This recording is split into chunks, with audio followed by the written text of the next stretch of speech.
Hello everyone, সবাই কেমন আছেন? সকাল সকাল গেলাম কুরবানি হওয়ার জন্য। কুরবানি মানে বুঝেননি, সামনে কুরবানি এসেছে, ওই কুরবানি লইকো। এই যে এখন কুরবানি হমো, কোনো কিছু কেনার জন্য গিয়া যাওয়া মানেই তো কুরবানি হয়ে যাওয়া। একের পর এক জিনিস খালি আমার দেখলেই ভাল লাগে আর আমার কিনবারই যে চাই। আমার এত জিনিস কিনতে ভাল লাগে কেন? তোমরা আমাকে না কেউ কি কবিন? খালি মন চাই সারাদিন এটা কিনি ওটা কিনি। এই যে যেগুলা কিনবো এগুলা একটাও কিন্তু আমার লাগবে না, কিন্তু আমাকে নিতে হবে। তাতে করে একটা জিনিস ভালো হয়, আমার বাড়ি দেখতে সুন্দর। সবাই কয় অনেক সুন্দর বাড়ি, এই সুন্দরের পিছনে অনেক খরচ আছে বাবা।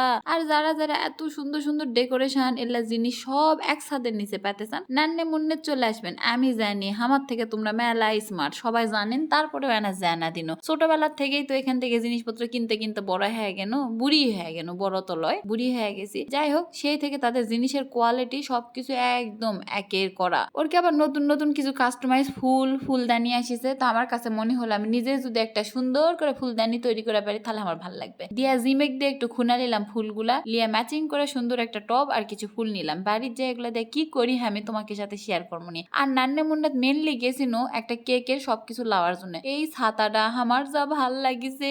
রিতা আমাকে কেক করে খাওয়াবে, সেই কেকের জন্য যা কিনা দেওয়া লাগবে সব আমার। একটা কেকের জন্য তো আর লাওয়া যাবে না, 3-4টা কেকের জন্য যা লাগবে সবকিছু লিয়া রিতাকে দিলাম। তারপরে রিতা আমাকে কি কেক খাওয়ায় সেটা আবার আমি ভিডিওতে শেয়ার করব। নান্নে মুন্নাত গেলে আমার এই জন্যই ভালো লাগে যে আমি এক জায়গা সব পেয়ে যাই এবং কোয়ালিটি এতই ভালো। কিছু লাগবে না করতে করতে একের পর এক লিতে বিল কত যে উঠে গেছে সেই হুঁশ নাই। বিল দিবার যা মনে হচ্ছে ইস এটা না কম নিলেই হলো নি। তারপরে ওটি টাকা পয়সা সব দিয়ে কুরবানি হওয়া শেষ হয়েছে, গলার রক্ত মুছা চলে আনো বাড়ি। বাসায় আমার বাচ্চা দুটা জোজো আর দুর্দানাক আদর করে সব আনপ্যাক করে চিনি, সেটা না তোমাকে কানা ঢং করে দেখায়। অনেকে আবার কবে আপা সোয়াব। আরে সোয়াব কি? নতুন নতুন জীবনে নতুন নতুন জিনিস লাগতেই পারে, সেগুলো সোয়াবের কি আছে রে ভাই? লিচি তোমাকে কেন দেখানো, না দেখালো আবার কবেন কি খুব কিপটা এক ঘরে টাইপের, কিছু শেয়ার করে না। ওরে আমার ছাতা রে, এই ছাতা দিয়ে এবার আমি বৃষ্টি পার করবো। ওই দে আমি ফুলদানিটা বানামো, আমার মাথার পোকা উঠেছে। খাওয়া দাওয়া কোনো কিছু নাই, ফুলদানি এখন হক বানান লাগবে। সকালে না খেয়ে গেছি, দুপুরে খাওয়ার সময় হয়েছে, হুঁশ নাই।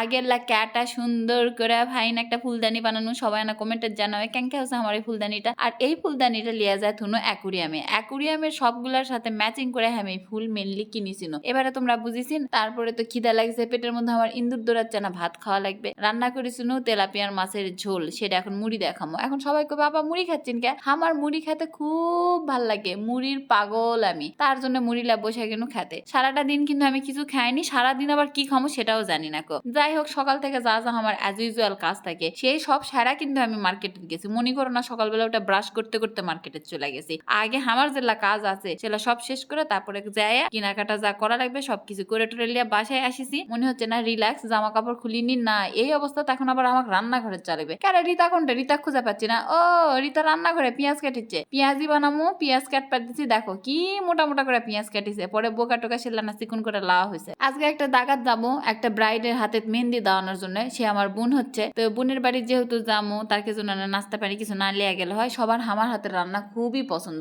এখন সবাক আমি মিচি নানা কই যাওয়া তো হয় কোনো জায়গা, একটু যদি এক্সট্রা ভালোবাসা লিয়া যাওয়া হয় তাতে করে সবাই আনা খুশি হয় না। ও রিতা ভাত লিচ্ছে, এর মধ্যে রিতার ভাত খাওয়ার সময় হয়ে গেছে। যাক বাবা, ভাত খা, তুই বেশি করে খা মোটা হ। আমি পারতপক্ষে চেষ্টা করি যেটি যায় আমার নিজের হাতের কিছু রান্না করে লিয়া যাওয়ার জন্য। আর যেহেতু এই বাড়ির বিয়ের কাজকর্ম চলিচ্ছে, বউ ব্যস্ত হয়ে যাবে, বাড়ির সবাই ব্যস্ত হবে, কে কি নাস্তা দিবে না দিবে, এই জন্য আমি যাওয়ার সময় নাস্তা পানি সব রান্না টান্না করে লিয়া গেছিল।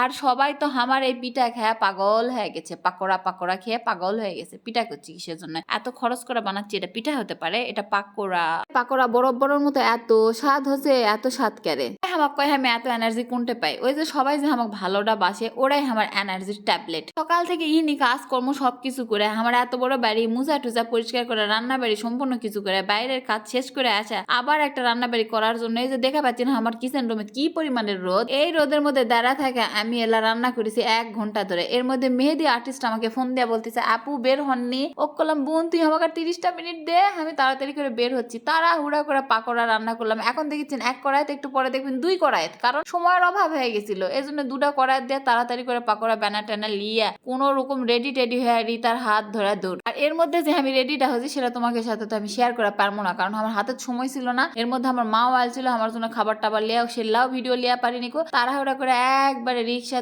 উঠা চলে গেলাম সান্তাহার। যাতে যাতে আনা এদিক ওদিক দেখিচ্ছিলাম অবশ্য, শুধু কি যাওয়া যায়, চারিদিক তো নজর রাখতে হবে। হাইরে ব্রিজ প্রতিদিন এর উপর দিয়ে যাতে আমাকে যে ভিড়টাই না ফেস করা লাগিছে, মনে আছে সেই কথা। যাক ওটার থেকে মুক্তি পাইছি। এই যে নতুন এই রাস্তা রাস্তা, বলেন তো এই রাস্তাটা কোথায়? যাক, চলে আসলাম ব্রাইডের বাড়ির সামনে। এসে তো এখনো মেহেদি আর্টিস্ট আসেনি, তার জন্য আমি আর রিতা দাঁড়ায় আছি। কেউ রিতাকে ভিখারি মনে করবেন না ব্যাগটা দেখে। রিতা কিন্তু আমার ম্যানেজার, মানে সে অনেক বড় লোক মানুষ। আর আমি এই যে প্রতীক্ষায় চেয়ে আছি, তুমি কখন আসবে আনাইসা, তুমি কখন আসবে আনাইসা। কেউ মনে করো না যে প্রেমিকার জন্য দাঁড়ায় আছি। তারপরে আসলো, তাকে নিয়ে চলে গেলাম সরাসরি মেহেন্দি দিতে। এর মধ্যে আমি এমন গল্প ধরেছি তারকে বাড়ির যায়, সেটা আর কোয়ার মতো লয়। আমার যে ভিডিও করা লাগবে এই হুঁশ আমার নাই। সবার জন্য নাস্তা রেডি করতেছি, চা রেডি করতেছি, এগুলা করতে করতে আমি ভিডিও টিডিও কিছু করা পারিনি। ওই বাড়ির মানুষ, আমি নাস্তা দিলাম তারপরে সবাই খেলো। তার মানে বুঝো কোনো জায়গায় গেলে আমি কি করি, সবাই তো আমাকে ভালোবাসবেই, তাই লয়? এর মধ্যে বইয়ের মেহেদি টেহেদি দেওয়া শেষ হলো। সবাই এখন কও মেহেদি দেওয়াটা কেমন হয়েছে। আর যারা যারা এত সুন্দর সুন্দর মেহেদি দিতে চান, আমি এই লিঙ্ক দিয়া দেবনি আমার ভিডিওর উপরে, তোমরা দয়া করে ওই লিঙ্কে ঢুকে ওই মেহেদি আর্টিস্টক হায়ার করো। ওরে সুন্দর মেহেদি দেয় রে, আর তার ধৈর্য। এই মেহেদি দিতে আমাকে 4 ঘন্টা লাগিয়েছিল আর 4টা টিউব লাগিয়েছিল। থ্যাংক ইউ আনাইসা, আর থ্যাংক ইউ মিতু আপু আমাদেরকে এত সময় দেওয়ার জন্য। আজকের ভিডিও আমার এত পর্যন্তই, পরে আর কিছু নাই। আল্লাহ হাফেজ।